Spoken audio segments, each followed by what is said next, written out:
This is gonna get really interesting. If we call the transport guys and we tell them that they fried the car, that's gonna be on them.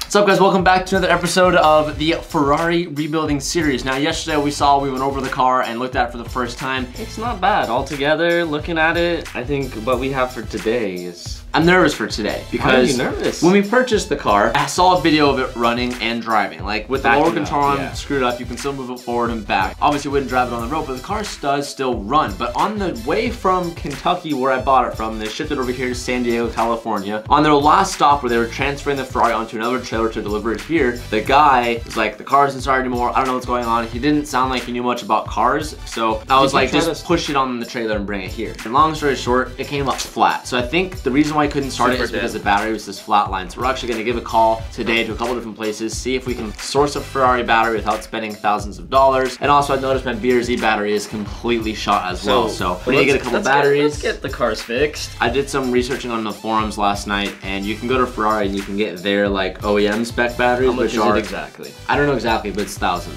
I saw that a lot of people are just using this interstate battery that we have. I have the part number, so I'm gonna give them a call. Yeah, I'm gonna give them a call and see what they say. A Ferrari forum. I'm looking for an MTZ-48H6. Of the NTX? What's the difference on that? Do you make and model of your car? It's a 2015 Ferrari 458. All right, well, she said they have the battery in stock and they have one for my BRZ, so we're going on a little road trip, boys. After you, milady. It's going to get batteries right now. In Italia. Right. And a BRZ. Don't forget to love the BRZ. Miley. Just a Ferrari battery. $500 later. Hey, that's cheap. All said and done. That is pretty cheap. I mean, all things considered. That guy was like, "Are you a YouTuber?" I was like, "Nah." You said yeah. I was like, "Nah." You said yeah. Nah, sorry, sir. With all the traveling we've been doing, I actually haven't driven the BRZ in a pretty long time, so the battery was smoked. New battery is installed and swapped over. So we're gonna get this thing out of the way so we can get that thing on the lift and get started. But before we move that Ferrari on the lift, we're probably gonna try and change the battery where it is because pushing that thing right now is an absolute nightmare.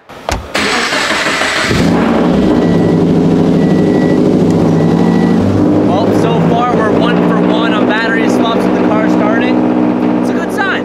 Yesterday we had quite a bit of trouble. We were trying to get it started off camera, but it didn't start because the battery's dead. TJ discovered... Dude, it is rough down there. It is a lot of stuff. Here, oh my gosh. As TJ put it last night, it's a waterfall. So you see this, he took this off, and then you see that you have to take this bolt off. Wait, what's this lever? Oh, whoa, what are you doing? I just disconnected that. The battery? Oh, you disconnected the battery? It needs to come out, but this panel needs to come out, and then this panel needs to come out, and then all of these panels need to come out. Yeah, it's a waterfall, mate. Door number 1. This is really nice. Wait, Ferrari. It's all suede covered, look at that. It's suede covered. It's suede covered, and it's not like plastic. It's more like a hard cardboard. It's cardboard. When I tried looking online how to remove the battery, and there's really not that many tutorials. We need to get this out of the way because... What about this thing? Is this even moved? But you see how there's like a lip here, so it always needs to like go up? Oh no, but it's so heavy. No, it's like clipped in. Well, so much thought going into removing a damn battery. Oh, that is tight. Oh my god. I'm gonna give TJ some props. He said pull out the orange tool. I was about to stick a screwdriver in there. What's underneath that? The big fuses. This is like the Big Daddy fuses. Yeah, there's those big fuses back there. There you go. Okay. Oh shit, don't lose that. Yeah, you got to put that in the parts bin. There she is, baby! Oh, she's a real heavy son of a bitch. Can you pull that side? I'll pull this side. Oh fuck.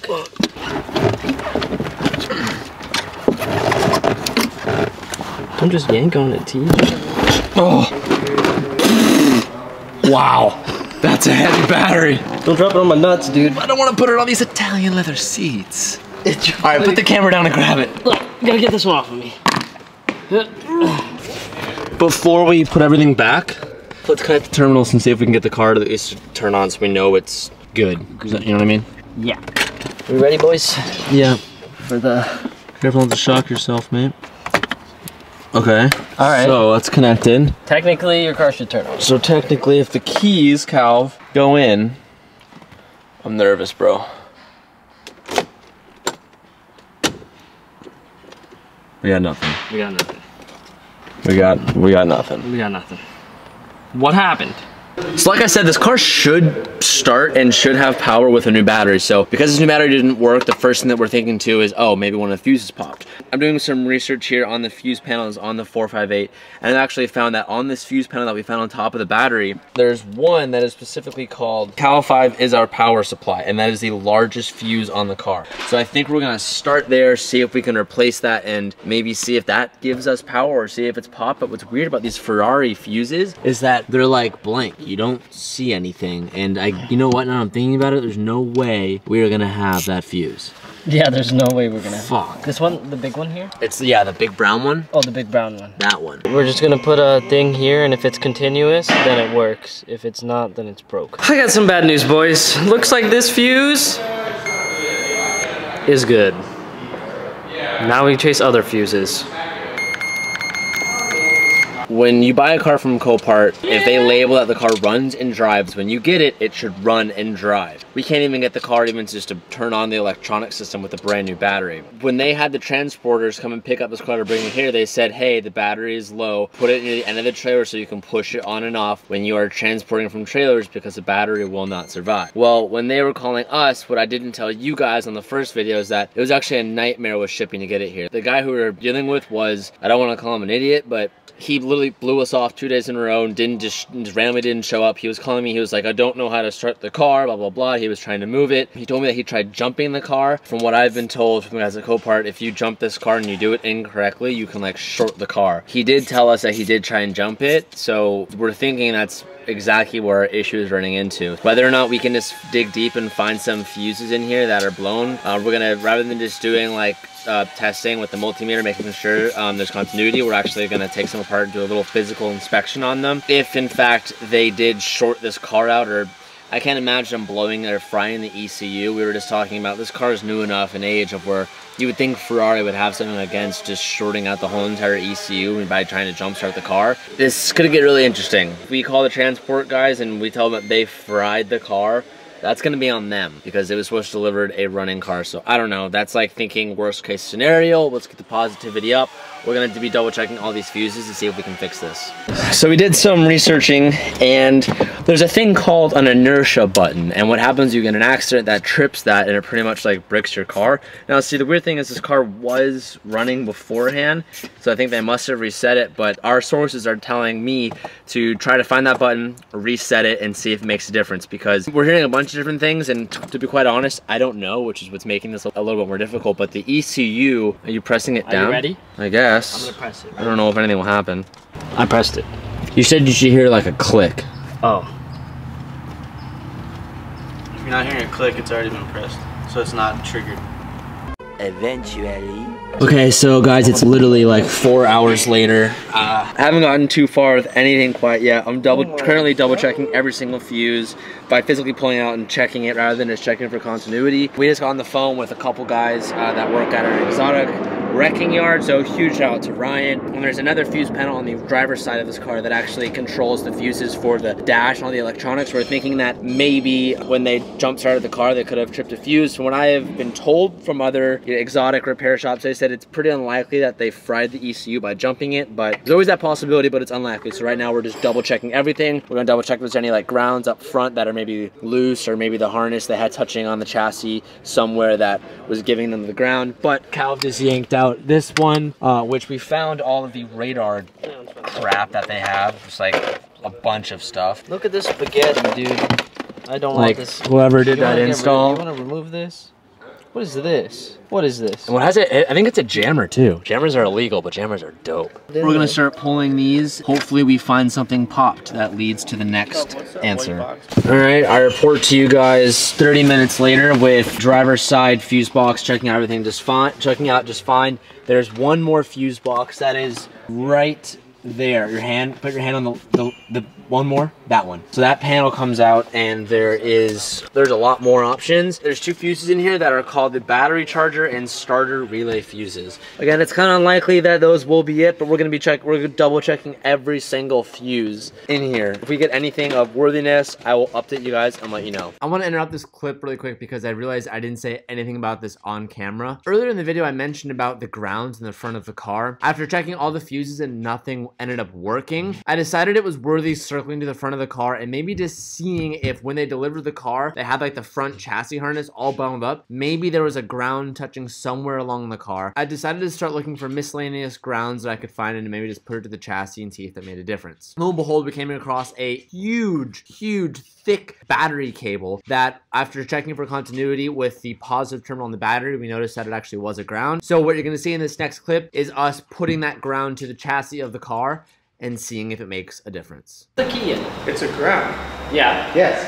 We just tested it continuity, ground to ground, and then we checked if we put one end on the red, one end on the black, we got 12 volts. Okay, touch it to something, Rick. Good luck.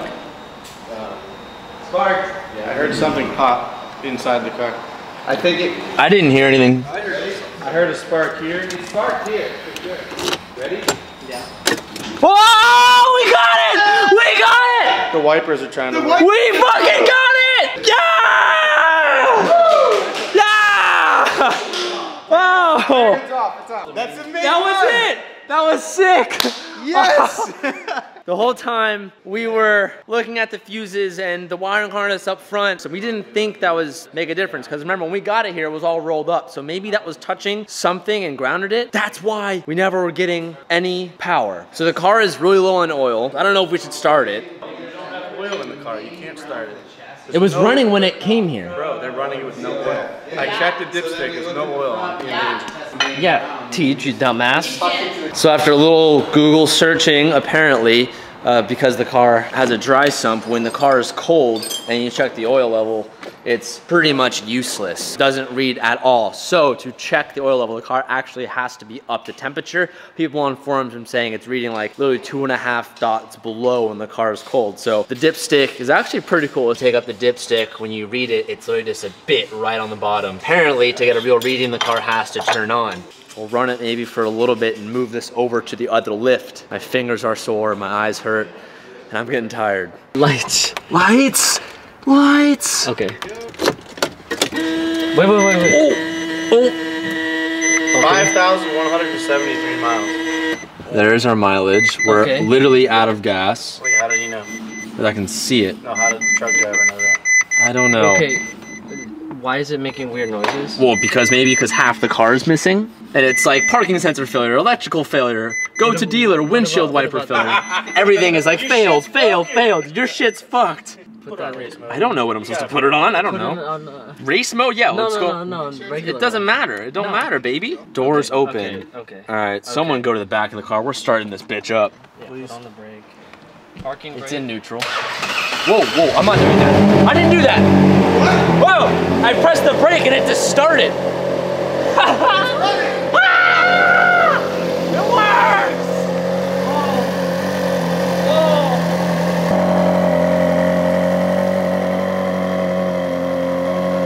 And watch the temperature. Yeah, watch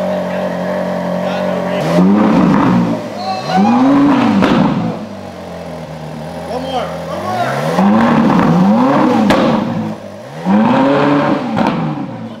How you feel about that, TJ? Oh, that's so good, bro. Well, it works. Look how cool that dash is, man. Okay. Damn, I'm so pumped. Okay. Nice. Nice. Clear all this stuff out of the way, and then we'll do the sketchy back up and drive to the other lift.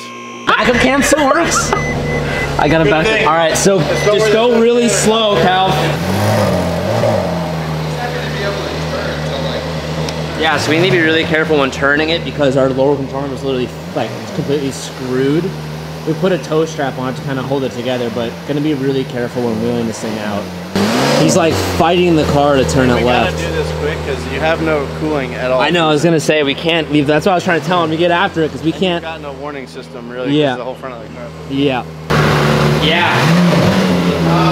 Little left hand now.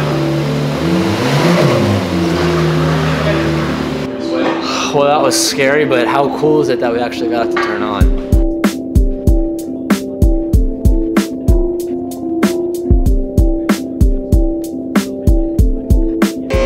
Oh my God. Before I show you guys what's underneath this car, I'm gonna end the video here. If you haven't already, hit that subscribe button. Be sure to follow the rest of this Ferrari rebuild series, and I will see you guys in the next one.